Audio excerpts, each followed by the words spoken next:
I think the energy was always there from doing something that makes an impact. And so one of the things that there literally one thing that keeps driving me forward. Let's say I have a worst day ever and I'm thinking to drop anything, business, family, trips, I don't know, new job, no matter what it is. Like in life, we go through cycles.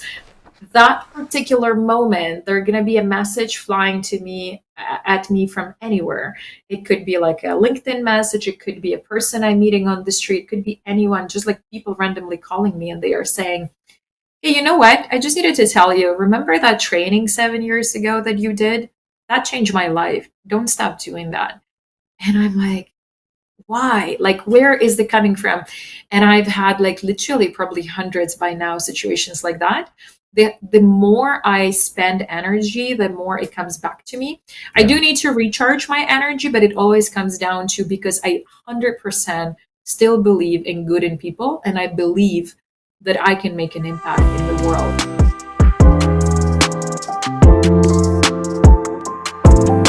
Hello, I'm John Brink, and we are podcasting on the Brink from downtown Prince George, British Columbia, Canada. And for all those people from around the world that say, we know what Canada is, obviously. And then we know British Columbia is on the west side, right? Right. And then in the west coast, we have this big city called Vancouver. Well, we are 500 miles north of Vancouver, or for our friends in Europe, 800 kilometers. And Prince George is an interesting town. It's about 80,000 people. And within 50 miles, we have at least 100 lakes, lots of timber, lots of nature, black bears, grizzly bears, caribou, deer, you name it, we have it all here. And it is nature's paradise. Today, we got a very, very, very special guest. Her name is Olia Stasiuk, and she is located today in Montreal. Olia has a certified global profession in human resources, boasting extensive expertise in people development, HR strategy, learning and development, business strategy, and diversity of inclusion. A distinguished alumna of the Harvard School of Business and the founder of Bonsai Artificial Intelligence. Olia, welcome to the show. Thank you so much, John. So happy to be here and very excited to be on this journey with you and share a bit about my experience as well as learn from yours. So tell us about you, because I know your name comes from the Ukraine, and so tell us about where you were born and how you came to North America, and in this case today Montreal, and all the things that you've done. I go through your bio and I say, oh my God, she has done virtually everything, and so tell us a bit about it. Yeah, this is a really good question since people always say, oh my God, you've done so much for the years that you've been here. And I think it talks about the energy I usually carry through life that I've always had since a very young age. It used to drive my mom nuts, but it ended up being in a lot of accomplishments or experiences that I love. It started with an idea of my boyfriend at the time that we were dating in Ukraine. I'm Ukrainian, so my background is Ukrainian. I grew up in Ukraine. I did a school and my bachelor degree in the capital of Ukraine. Kiev. And after Kiev, correct, yes. And my education was around information technology, so IT. And then I moved right as soon as I finished my bachelor, to Canada.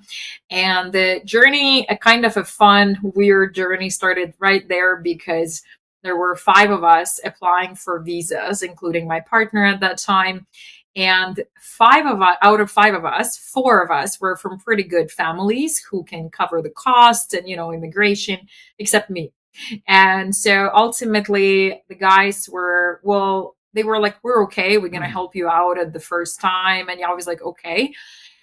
Funny enough, I was the only person who got visa to Canada, and all of them got denied. Oh, why? You know What what? what made you so special? I don't know. I think this feeling, the intuition, and kind of just the feeling. We had just one rule at that time. I was so stressed of applying, and I said, the only rule I'm applying, I'm going first, just so kind of I'm done and I forget about it. And so I got my visa. We've spent this Friday celebrating. The week after next Friday, we spent being upset for one visa denial, and so on. Every Friday continued. We were from different universities, different stories, but somehow nobody got a visa, even though they had backgrounds, families. And I mean, the only thing I can call it is fate. And that was the very first time when I had to do a not a very first time, but I would say one first time when I had to do international decision about what I'm doing about my life. And I really well remember my father coming and saying, what are you going to do? You're not going to go, right? And I was just sitting there. And as much as I was fearing it, I was like, well, if I don't, and I was just imagining myself 15 years later in this super old SSSR apartment, very tiny place, with kids and basically cooking. And this, this image of not the happiest family. And I was just asking myself, what if that's going to be me? And I'm going to be standing there and thinking, what if you would go to Canada that day? Right. And so I never planned to immigrate to Canada. That was not my idea whatsoever. But the idea was to kind of come to study English, see how things go. We've spent 2 summers with my friends in US before for like another program for students. And I decided to go. And when I decided to go, I probably had enough money to cover 2 months of my life, was what I assumed I would need. When? And it was 2013. So it was Okay. June 2013, right after my graduation. Literally, like I just got my diploma, and 4 days later, I went on the plane. 11 years ago. Yes, exactly. And so I've landed in Vancouver. Vancouver was my very first city. I didn't do much research about Vancouver. It was dream of my partner at that time. And I was like, I'll see it with my own eyes. So I did not know what to expect much.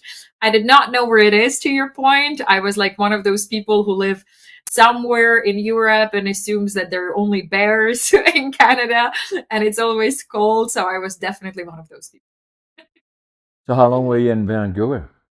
I've been in Vancouver for 3.5 years. Kind of long story forward, my partner keep getting denials for the visa, and then one day I got really hit by the immigrant syndrome. And I think on month 6 or 7, I was walking in downtown Vancouver on the phone with my mom, crying and saying, "What am I doing here?" And why did I came here? Was obviously overwhelmed with Asian population in Vancouver that I did not expect.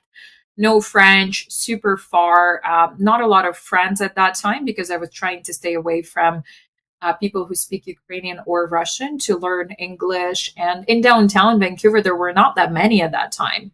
No. It's quite rare. And then I went back home, and we finally decided to get married with my partner to basically speed up the process and really prove that we are a couple. And so it'd been at that time we were together for 4 years, and ultimately he came to Vancouver and we continued a journey together. So immigration, typical immigration journey, no fun, lots of work, documents, and ultimately also something that led us to divorce, because immigration is a tough journey where people Yeah. really need to not only adapt to the country but also adapt to the future. Exactly. Yeah, so that's kind of how I got in Vancouver. On another side, I always do believe in fate, and something interesting was always happening in my life. And sometimes I would pursue an opportunity. Let's say I started a second degree in Canada. In order to immigrate, I had to go and do another degree. And so I did global trade and marketing. Absolutely loved the program from A to Z. Was really dreaming to work for that. Vancouver, amazing market, basically lots of cargo companies, and Yeah. I was really good at that. And I've done amazing interviews to the point that I was like just about to get my contract. And then I remember really well how this assistant called me after I had like 4 hour interview with both co-founders of the company. She called me. She's like, I just need to clarify one more thing before issuing your contract. And she's like, how long is your visa? I was so proud. I had like the longest visa at that time. It was like 3 years, work permit, open. I'm like, yes. She called me back and she's like, we need someone who has a Canadian passport and will stay here for at least 10 years. So whenever you're going to get a passport, give us a call back. Oh no. Seriously, that was pretty much of my end of my career at in logistics. But that being said, you know, when life kind of do that to you, you forced to survive. And I was at the stage where I really had to pay for school. Every dollar was really on the count, and I had to find a job quickly, and basically got to the point that I had to accept pretty much any job available. Yeah. And there's this one company that was the first time I actually went to recruiting companies as well. I did not like them, but I've applied. I was really skeptical about it. And what happened? They called me back and they're like, we pay more than the market rate. And so at that time, market base was $15 per hour. And they were paying extra $2, which is 17. And I'm like, yes, a win, whatever. I need money, right? And they invited me to the recruitment office for the first time. And I remember I was on the escalator. And before me, there was a lady holding an espresso bag. And I was like, Nespresso? I know Nespresso. I was like, looks pretty. And so I'm getting to this office and they're like, well, this is a coffee company you're going to be working for.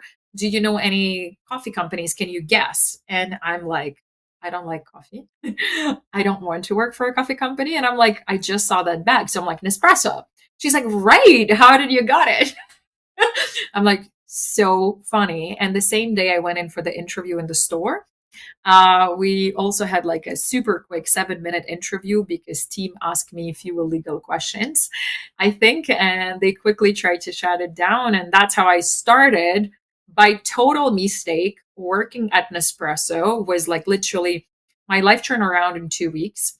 And that been a beginning of actually my true calling and figuring out what I'm good at. So that's why I always say, you know, you never, sometimes the worst thing that happening to you will turns out into the best thing. Circumstance, right? Like it had to happen, right? That so Absolutely. was it downtown Vancouver or where were you? Downtown Vancouver, at that time, there was only one store, Bay location. I started on the very, very bottom of the chain as the Yeah. basic salesperson part time. And Nespresso was exponentially growing at that time. And I would say I've been extremely lucky and blessed to have people noticing the skills in me. And a regional manager, as well as an assistant manager at that time, both noticed a potential in me in people coaching and development, as well as in general, I think, in the leadership. And they started developing me, both of them, and it felt very intense in the beginning.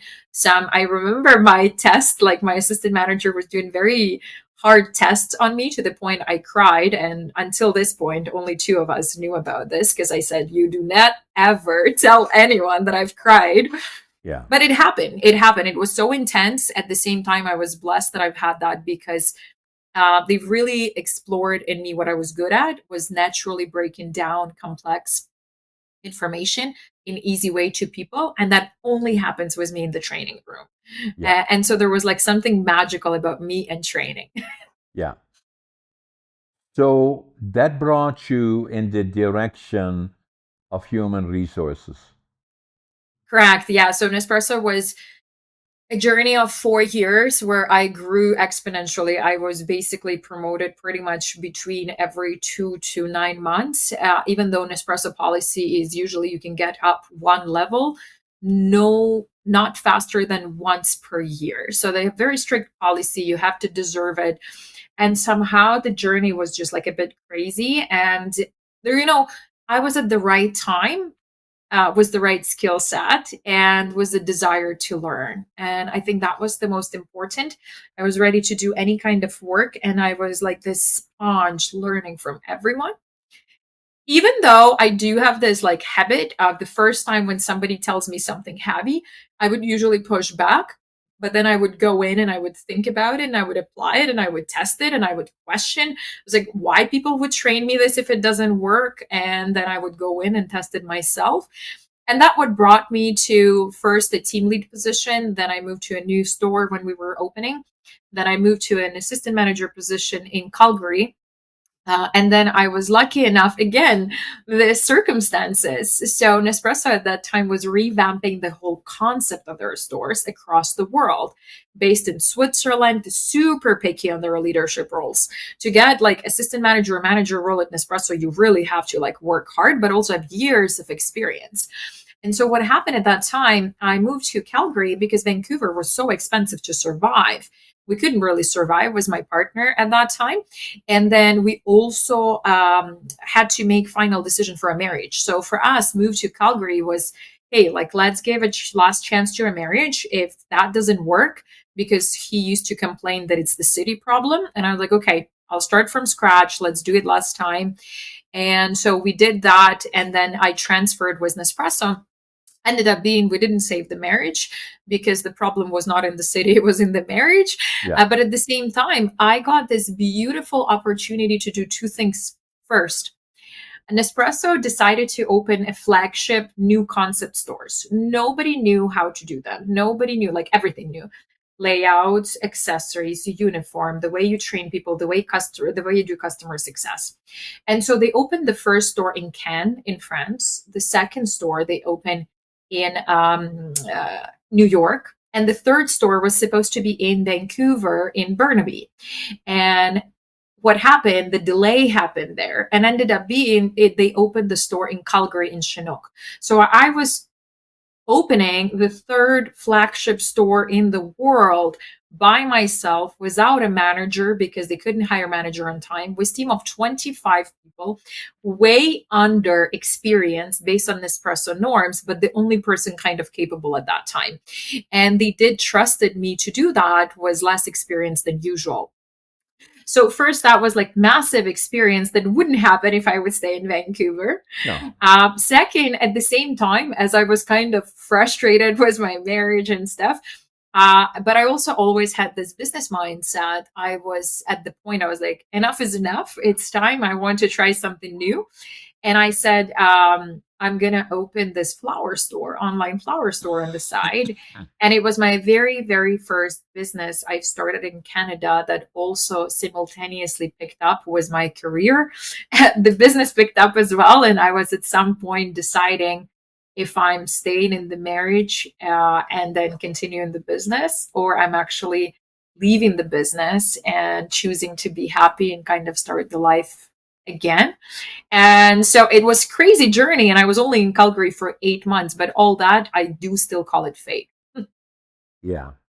And so you started the flower store then? Yes, I started a flower That store was basically that I different. was totally. I think there are a few things in it. So first, I always wanted to do business. And Right. when my classmates recall, they say that I was yelling from 5 years old that I'm going to be a businesswoman. I don't remember, but they say that I was doing that. Second thing, in Ukraine, we have massive culture of flowers. And I miss that so much. I was really missing the whole concept of seeing them around, gifting them, getting them. My husband was really good at gifting me flowers because, again, it was part of our culture. But I also wanted to bring that to other people. And so the flowers in the head boxes was something very luxurious in Ukrainian culture. And I wanted to bring more of that. And so that was my kind of test. And honestly, I'm actually still surprised I did it because I knew nothing about how to make flowers, nothing about the business. My English was still not that good. And I still decided to go for it. And I literally invested just $1,000 and I made it profitable within less than 8 months. I was ready, like literally, I was able to open the full on business when I would had to decide if I'm staying or not. Amazing.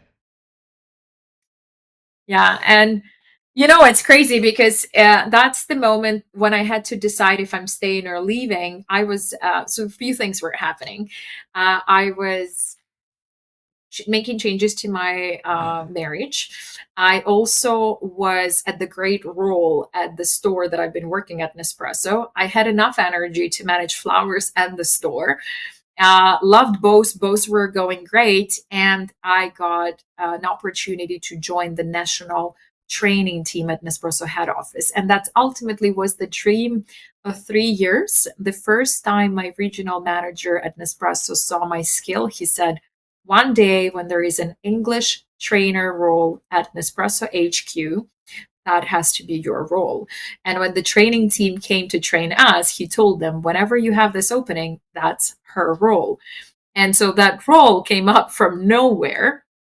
And the trainer who came to train my team at Calgary store, he said, why are you not applying? And I was like, what do you mean? It says English French. He's like, no, it's purely English role. Everybody in the head office waiting for you to apply. I was like, but I just got a promotion again 2 months ago, and the previous one 6 months ago. And I need to get a permission of my manager to do it again. And he's like, so what? He's like, Scott is coming, and then go check it out, ask him. And I was like, oh my God, this is so embarrassing. I'm gonna put everybody at risk because I'm the only one managing the store right now. At that time, they hired a new manager, and I've trained the whole management team. And I was like, might as well, I'll just ask. No is a no, but then if you don't ask, you're not gonna know, right? I got super sick. I was like, with temperature 40, super, super sick. My regional manager came in, and I asked him, I was like, what do you think of this? And he's like, I was waiting for you to ask me. I was like, when is it gonna happen? And I was like, you serious? He's like, yeah, you have my permission. And so he gives me my permission. I get applying for the role. I get the role. 2 weeks later, he steps down to a boutique manager at the Metrotown location.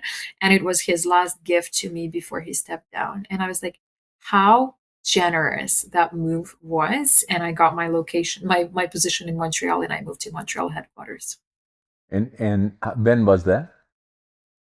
Montreal headquarters, I moved in 2019. Well, no, hold on, 2014, I think. So it was super rapid growth. I think I made it to the headquarters was in like 2 years. And then the last year I've spent in the headquarters in Montreal. Essentially, I've been responsible to train absolutely all new stores that are English speaking across Canada. I also eventually took over our call centers because one of my colleagues was transitioning to a new role. And so I've been also doing a lot of call centers and doing some training for assistant managers, managers, and regional managers at the HQ. So at that time, I've been traveling for about 80% of the year. And I think my traveling budget tripled my salary at that time. I was going to say you're a long way away from $17 an hour. Totally. Yeah. That was like a big journey, and it was quick moves, and I think what I want to step back because we are talking what's behind all that. When I was deciding to leave my marriage, it got to the point that my partner at that time was spending more than making. And we got to the point where, even though business was making, right, we got to the point where when we were breaking up, there were no money, even really to not even to rent a place, right? Not just that, he wanted a car really badly, and we took a car. I'm not driving, I don't have driver license. Car was under my name because I had a good credit history. And so ultimately, when I was leaving, before I left, he moved out one day, was all furniture, was leaving me just was the cat, a carpet, and his sister. And this is a pure His reality. sister? And his sister, yeah. Okay. So I came back one day to the apartment, and there was literally my cat, two chairs, red carpet, his sister in the guest room, and it was a Christmas, right before Christmas. And that being said, he took all the furniture. We didn't share any money, none of that. 2 months later, he also said that he cannot pay for the car, and he asked me to keep paying for the car where I had no money. And at some point, I had to go and sell the car, and I lost $10,000 on it that I had to pay on top, right? So I was owning bank a lot of money that I wasn't even using. And at that point, my salary wasn't that high. So for me, it was like, how am I supposed to get out of this, right? Despite that, I still decided to do it. And I always remember this, it felt like I would be getting out of this for a few years. But universe made it work, and I completely got out of all of the extra money that I was paying for that within literally 6 months. Everything got back to a really stable life. I had a beautiful journey traveling. My health got back to normal because I had health issues at that time, and everything worked out. And the only thing it took is to risk, despite it was super scary. It was super scary. And you know what? I never looked back. Was there a lot of stress before? Yes, it was a lot of stress. I ended up being, last year, I ended up getting to the hospital 3 times. And I think what was the turning point to me when the doctor came to me one day, one on one, and I was on antibiotics all the time. I would be on the emergency all the time. And he came and he asked, he's like, do you really want to have kids in the family like this? And do you really want to continue like this? And, at that time, I knew that I don't know if I'm strong enough to leave with kids. And before I have them, this is the time to decide. And so that was a turning point for me. Yeah. So, not easy. Where did all the energy come from that you already had from the time that you were young? Where does it come Yes. from? You know what? I still like recently a topic of energy is a big one. And I've never appreciated how much energy I've had until recently when I really consciously think how I'm spending it, how I'm recharging it. I think the energy was always there from doing something that makes an impact. And so one of the things that there literally one thing that keeps driving me forward. Let's say I have a worst day ever and I'm thinking to drop anything, business, family, trips, I don't know, new job, no matter what it is. Like in life, we go through cycles. That particular moment, there's going to be a message flying to me at me from anywhere. It could be like a LinkedIn message, it could be a person I'm meeting on the street, it could be anyone, just like people randomly calling me and they are saying, hey, you know what? I just needed to tell you, remember that training 7 years ago that you did? That changed my life. Don't stop doing that. And I'm like, why? Like, where is it coming from? And I've had like literally probably hundreds by now situations like that. The more I spend energy, the more it comes back to me. I Yeah. do need to recharge my energy, but it always comes down to because I 100% still believe in good in people, and I believe that I can make an impact in the world. Until I believe it, the energy comes from somewhere. So I hope people will not disappoint me. So you like Montreal. You're still there now. Absolutely do not.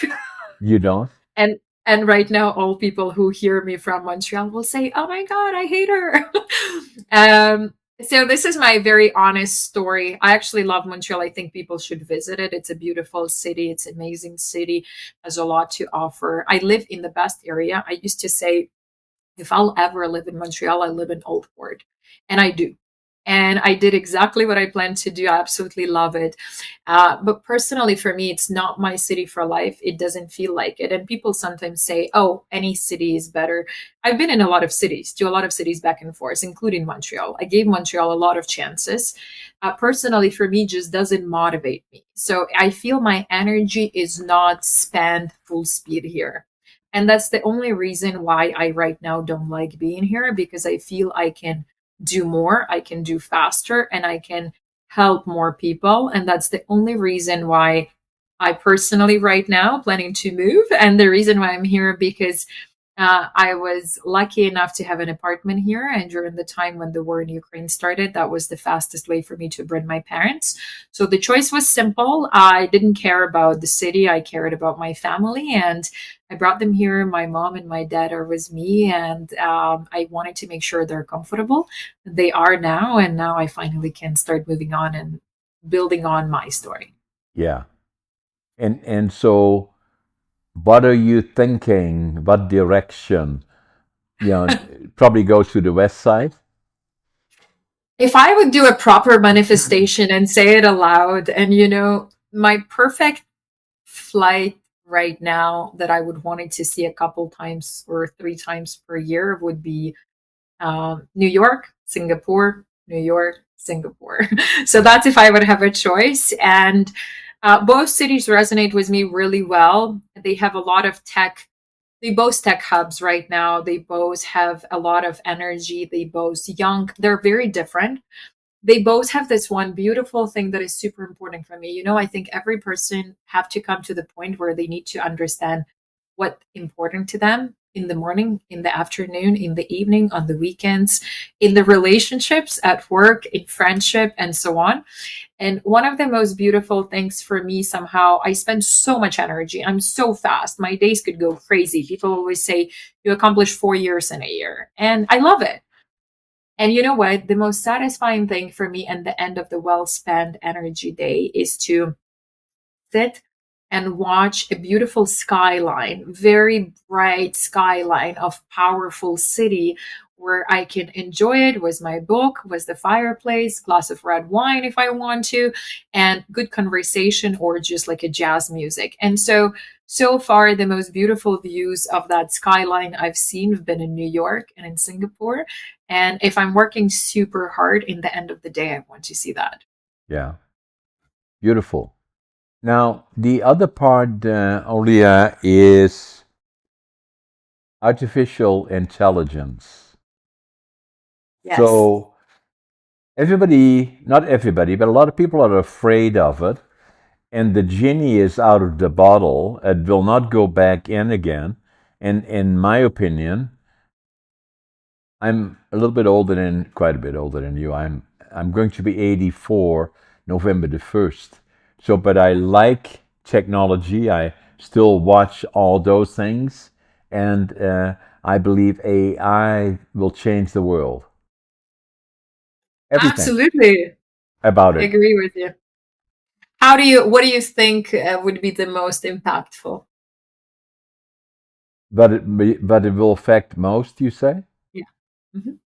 Everything. Industry, the way we do business, all the things that we can't even think about today, that it becomes something like, not comparing it, but what computers have done to the world. That's is what happens with AI. It will be included in manufacturing and all the things that we're doing. It already does to a certain extent. People that Uh, are starting to get used to it, write a memo and then just run it through AI, blah, blah, blah. You can always tell already, but it becomes more and more sophisticated and it will become just a day to day part of life. But not only in those areas, but also, and I have a number of different factories, it will become part of the production process. Totally. Totally. And honestly, I cannot get more excited of how much good the AI will bring to the world and how much good it's already bringing. And to your point, people are so scared that a lot of people don't even want to hear about it without Yeah. realizing they see it every day. They use it every day already. It is. People look at it as like a beast, right? As like I don't know, a horror movie or something, where it's literally saying like our coffee machine. Yeah. Or use your iPhone and say, I want to use maps. Push the button, apps, AI.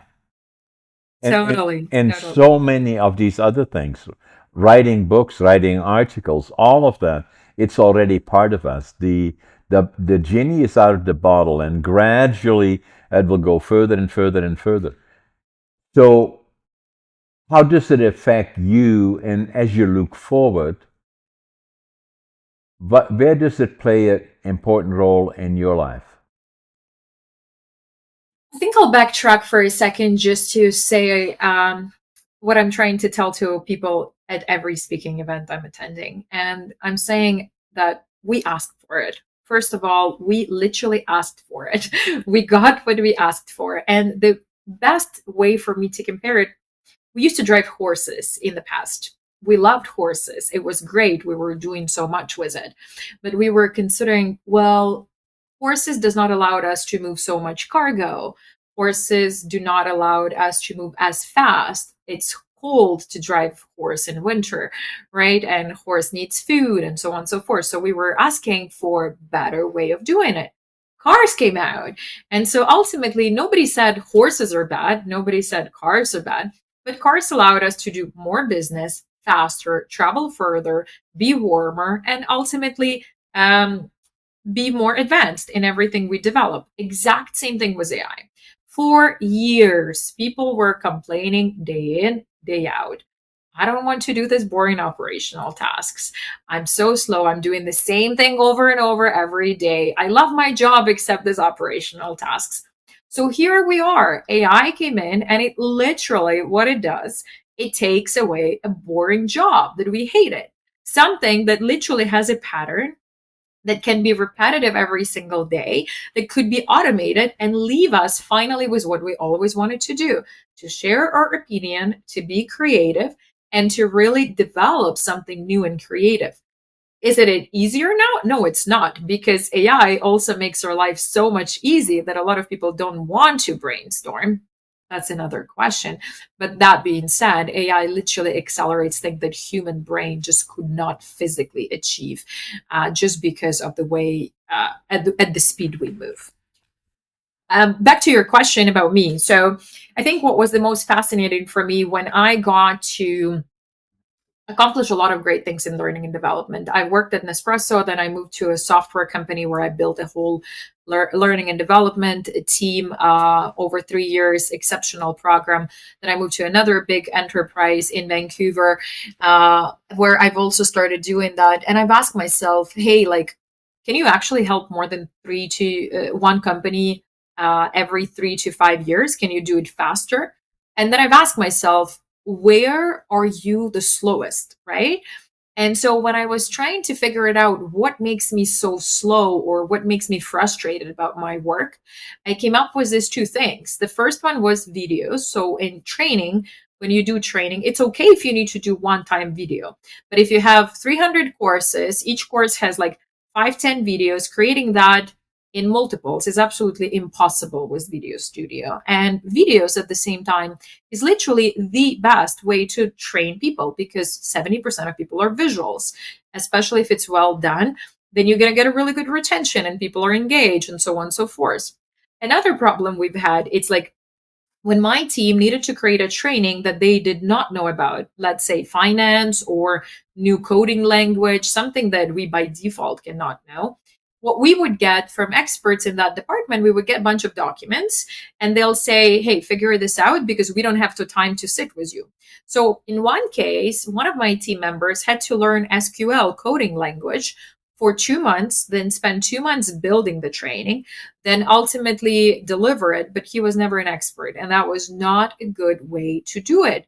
In another case, I never built an onboarding training for finance team, the only team. I've never did it because the only thing I've had an Excel document, Excel spreadsheet, and no time was my CFO. So we also decided that AI can solve this issue with reading the documents for us and transforming it into proper materials based on the way you're supposed to train adults. And so I was playing more and more with AI, and completely frank, I've been at the time when I was in my career, I was super confident in my knowledge. I was like, oh my God, I have so much knowledge. I'm so good at my job. And I was. But when I tried ChatGPT for the first time, and it was like 2 years ago, 2.5 years ago, I literally looked there. It was dark night in the middle of the night in my old apartment that I owned. And I looked at it and I'm like, who are you kidding? This is 80% what you would spend weeks and days researching, Yeah. building, typing. Yeah. And by that time I started typing my book, I knew how much it takes to type 5 pages. It's ridiculous. Yeah. And so I was sitting there and I was like, you have two ways out of here. First, pretend that it doesn't exist and continue doing what you're doing and hope that you're going to have a job for another 2 years. Or you need to realize how your job can evolve. And in my case, because I was super ambitious, I actually decided that I can drive this change. And I knew my field really, really well, education and employee adults, and I'm super passionate about it.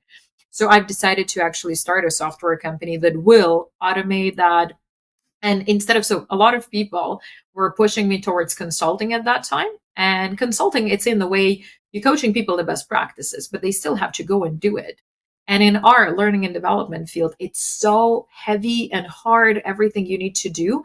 People don't realize until they get in. And I've asked myself, is it better to go and supercharge people's brain with what I know and hope they will be willing to do a hard work? Or is it actually better to go and supercharge a machine and give it into people's hands where all the hard work is done and they just need to do 10% to fine tune it, the final result? And so that's how Bonzai AI was born. Interesting. Now, the other part about you is you're an author. Yes. You wrote one book. Now, writing books, I'm an author. Writing books is not easy. And so for me, I have an interesting background. I was born in Holland in 1940, actually, November the 1st, 1940, and just before the Second World War. And, actually already started then. It started, the German army and Hitler invaded Holland of April, May of 1940 and took over Western Europe. More or less, my mom and dad were married in 1938. They were in love and they had a career, and they had a house they rented, and they were in heaven. They were loved the relationship. They had a son very quickly, a boy very quickly, and a daughter very quickly. And then he was drafted into the Dutch army in April of 1940. And the last time they heard from him or saw him was in the bombing of Rotterdam.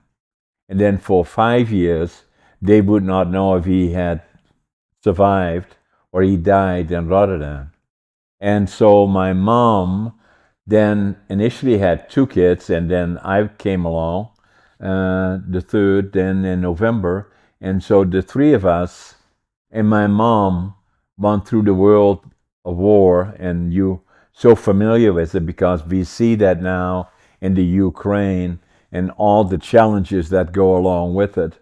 It's very, very difficult. And I still remember from the time that I was 3.5 years old, there were hundreds and hundreds of bombers in the air from the Allied forces that were bombing the northeastern part or the northwestern part of where Germany touched us on the North Sea. And they were bombing all that infrastructure that were building equipment for the war. And I still can hear the sound now. Hundreds of planes, bombers overhead. And my mom would take us outside in the evening, not to watch the planes in the air, but she felt safer outside than inside. And in the distance, we would see Germany burning the different cities. We were only 10 minutes from the border with Germany, and we saw places like Wilhelmshaven, Bremen, Hamburg. In the distance, the sky was red. And then the next thing that I remember, I was 1944, and they had cut off all the food supply to Holland, and there was nothing to eat. And the 3 of us, the kids, would go every morning with a gunny sack into the railroad yards and picked up anything edible and burnable. And so the reason that we did, they would boot us one, but they wouldn't shoot us. And so we just came back the following day. And that's what we did. And then the winter 1944-45 was called the coldest winter on record. And there was still not much food. And a lot of kids died because of cold and no food and all of those things relating to that, and older people. So it was a very, very tough time. For me then, we were liberated by the Canadian Army, April the 12th, 1945. And it made such an impression on me that I always knew that at 5 years old, I would go to the land of our heroes, Canada. And so I did that. I tried to go when I was 17, and then my parents wouldn't let me, and I was drafted into the Dutch Air Force for 2 years, and then I finally went when I was 23. And I was not a success story, and academically, I failed grade 3 and I failed grade 7 3 times. So they said, "What are we going to do with this guy?" And they said, some people said, "Well, send him to the mentally challenged school." They said, "No, we'll teach him a trade." And so they my grandfather was a master carpenter, and my dad worked in lumber, and I loved lumber. And so they said, let's send him to the furniture factory, and then maybe he will become a furniture maker. And so they did that. At 13 years old, I want to become a laborer. And kids can be very hard on each other, as you well know. So that all the friends that I had that would go to the college and university, didn't spend much time with me anymore because I was a laborer. I'm proud of that today, but then they was kind of looking down at it. So then I still wanted to go to Canada. That was my dream. But then I had another dream. I wanted to build a lumber mill to prove to me, to only me, that I was just as good as anybody else, and I could do that. So I left Holland in July of 1965 with a suitcase, 3 books, 2 sets of clothes, and very little money. I flew into Montreal, landed in Montreal, and then took the train to Vancouver because that's where all the timber is in BC. And my God, that's a long way. 4 days, 5 nights with the train. And I arrived in Vancouver, went to the immigration office, couldn't speak the language, didn't know a soul, didn't have a job. And fortunately, there was a German fellow. I could speak some German. And I told him what I wanted to do. He said, go to Prince George. That's where all the timber is. That's where they're building lumber mills and pulp mills. That's where the future is. That was 60 years ago. And I can still see the Greyhound station here, about 3-4 blocks away. And I came off the bus, and I had my suitcase, my 3 books, 2 sets of clothes, and then the other thing that I had, I counted my money at least 3 times, and I had exactly $25.47. But what I had lots of is attitude, is that already when I was young, no matter how tough today is, I know it's going to be a better day tomorrow. And then the other part, passion, is that whatever I do, I give it 125%. And work ethic, I work harder even now at 84 than anybody. And so I still get up at 5:30 in the morning. I always make my bed, and I always think I'm late. And then I still work 12, 14 hours a day. And so that's what I do. And so I started as a cleanup man, learned about it, and now it's not about me, successful John, but I have a number of companies now, and I've done quite well. And people said to me, you should write a book. And so I thought about that several times, and then I would start, and then I stop, and then stop, and then about 5, 6 years ago, I said, if I don't do it now, it will never happen. So I started with the book, Against All Odds. And it's not about successful John, but it's about all the ups and downs along the way. And so it took me 80 years to live it, 20 years to think about it, 2 years to write it. And so that was a good one. And then the other part that happened to me, Olia, is that I never, people said to me, you're so successful. I didn't feel that way. I still felt that I had failed somehow. And I was not a good communicator. I could talk to maybe 3 or 4 people that I worked with in my companies, but not a very good communicator. And then one day I walked into a store here in Prince George, and I picked up a book. I got the book that I picked up, January 1997 is the book, still in here. 1997. The book is Driven to Distraction. And I don't know why I picked it up. And it's about ADHD. And I said, oh my God, that's me. And so, January 1997, and I wrote in here in Dutch because I was ashamed of it. It was implying that it was a mental disorder of some sort or not normal, really. And I wrote in it in Dutch. Now I finally know who I am, January 1997. So the more I found out about ADHD and all the things that I've done and all the energy that I have, I said, I'm convinced now, and then already, it's a superpower. And so, and I still speak about it. And then the person that wrote this book is Dr. Halliwell. And Dr. Halliwell has written about 18 books, 5 of them about distraction, and he is a medical doctor, ADHD, and has dyslexia. So do I. And so very, very successful, globally recognized for ADHD. Now, the other part about him is that you are my podcast number 325. Podcast number 203 was with Dr. Halliwell, and we had a discussion together. He wrote this book in 1993.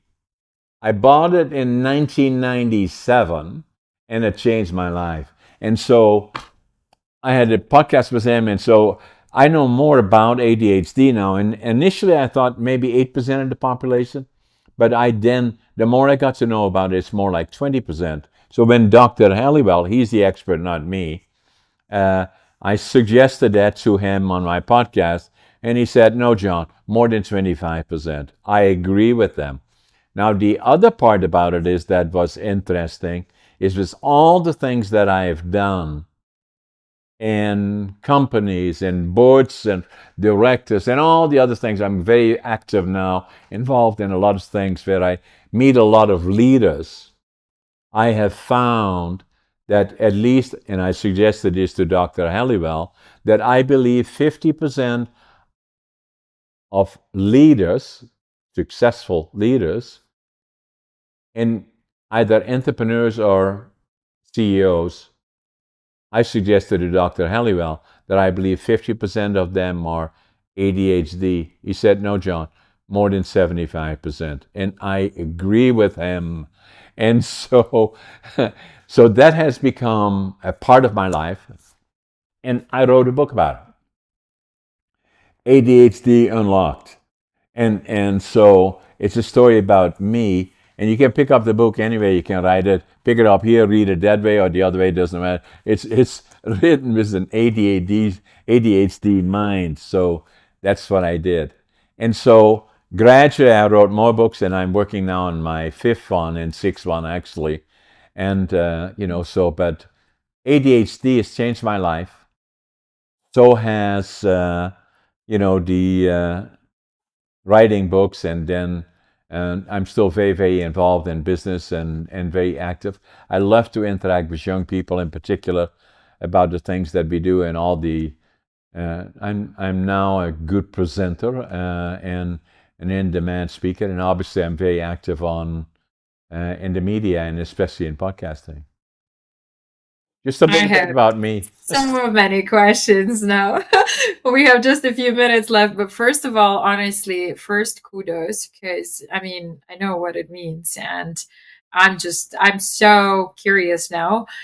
First was the books, and then you know what? Very similar story happened with me when people said you should write a book about your life stories. You have so many funny ones, or like interesting ones, and that's how it started. But more than that, so a few questions, I guess. Do you think I have that too? I do, yeah. Hey, I don't know much about it, so now I'll have to pick it up. I'm going Olia, I'm going to send you my 4 books that I have. I'm going to sign them for you, and we'll send them out next week. I love books. You cannot imagine how much. So this is to me the biggest gift of a very long time. Yeah. I'll be so happy to read them. I did head from the very beginning. What were the three books that you came to Canada with? Very good question. In considering my background now, failed grade 3, failed grade 7 three times, but I had this hunger for reading and talking to people that were speaking. I would go all over Holland to hear these successful individuals making presentations. And then the other part, I was good in school with numbers, and I was a good writer. But dyslexia and ADHD caused the other issues, although it was a real benefit at the end. But the three books that I had, the one was Management by Drucker in Dutch, and the other book was Logical Thinking in Dutch. And then the other one was about Canada. So yeah, those were the ones. I have one more question for you. Yeah. So a lot of people talk about the state of flow, and I think for me personally, even though I never planned to write a book, I never kind of knew what the flow would mean. I did experience it, which I would say by mistake, but then since then I was craving um, this feeling, right? The feeling of the flow state. So did you experience this feeling, and how would you describe it in your case? So you say flow. What does it mean? Yeah, so there is a very good concept when people say if your mind gets to the flow state, you feel very different from usual. And sometimes it feels like you're in the different universe. So you almost like separate yourself from where you are. And I remember really, really well when I was writing my first book, Secrets Aside, I wrote a second book, but it's not out yet. I remember really well when I was writing, and it was a lot of my real stories when I would go into those memories. And when you dive into those memories super deep, it feels like you actually there and you see it, you in the moment, and you're still writing. And it's such a strong and bright memories that you don't usually feel on the normal state.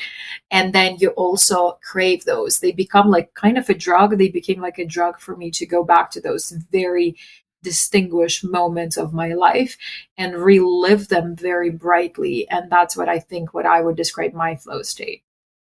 Yeah, I find that interesting because that I do that too in different ways. Likely is that I don't know myself other than I'm ADHD, and what's when I picked up that book, and I was standing in the store and was going through it. I said to myself, I cannot believe it. This is me. So even now, what I find a lot of times where it benefits me, I'm a good writer, obviously, and I'm a good speaker, although I didn't have the confidence until I discovered all of this. And then, I listened to you. You're a very good presenter. You, with your mother tongue being Ukrainian in a combination and Russian, but you're virtually flawless in terms of English, and you are articulate in what you do. So that is strength of leaders, is being good communicators. I'm writing a book about communications now that comes out in June. Is that to me was so important because it's something that I really, really struggled with for a long time in my life. Most of the things that awakened me who I was already 57 when I found a book, this one here, about ADHD. I was successful already in business, and everybody said, "You're so successful." I didn't feel that way. And it took me, after the book, 5 years before I went to my doc, who was a personal friend, delivered our two daughters. And I went into his office and he said, "Hey, John, why are you here?" I said, "I think I got ADHD." And so we checked it out. Yes, I do. And so that changed my life. And the other part, circumstantial, is, so if you think about this really, Olia, is that when I was 13 and left school and became a laborer tired of that now, but it made me different. They say he's dumb, he's stupid, all this stuff, but still I still had the depth of confidence in who I was, but I had to start over anew, which I did, is that I was not a good communicator until somebody, and again saying that, when I left school at 13, it took me till I was 62, 5 years after I had the book, that I walked in my doctor's office and saying, "You have ADHD." It took me 50 years before I discovered that was it.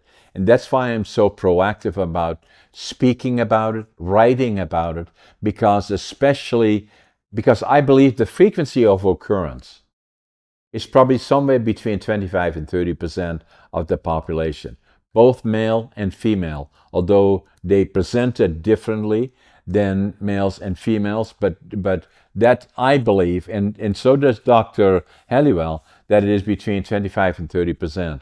So, but it is so critically important to understand it, especially when young people are younger, that they understand it and that they know that it is not a sickness, an illness, or a mental disorder, but I believe it's a superpower. It allows me to do things that other people cannot do, and thank you to ADHD. So then after 62, I became a writer, working on my fifth and sixth book now. I have 10 different companies. I'm obviously a very effective podcaster and communicator, and all of that stuff is all because of ADHD, and I have an obligation to speak about it. And sometimes I give presentations on it, but I usually include it if I make a presentation about business or all those kind of things. I always put it in there. And then a lot of people, I did a presentation about 6 months ago, about 200 people or so. And so I made a presentation, and then I every so often say, anybody in the room here that hasn't yet told anybody the ADHD, and several hands come up. And then by the time I'm done, I'm a good presenter. And a lot of people in the room say, "Damn, I wish I had it too." Well, who doesn't want a superpower? Tell me about it. I love that. I love that. Thank you for sharing. Olia, it was a privilege and a pleasure. I'm going to sign these books for you, and we'll send it out next week. And someday we have to meet in person, possibly in Vancouver, but let's make sure we stay in touch. We absolutely will. Thank you so much, John. Thanks again for being on my podcast. Thank you. Looking forward to reading your books. Yeah, I'll get them out to you. Olivia, take care. Bye-bye. Bye.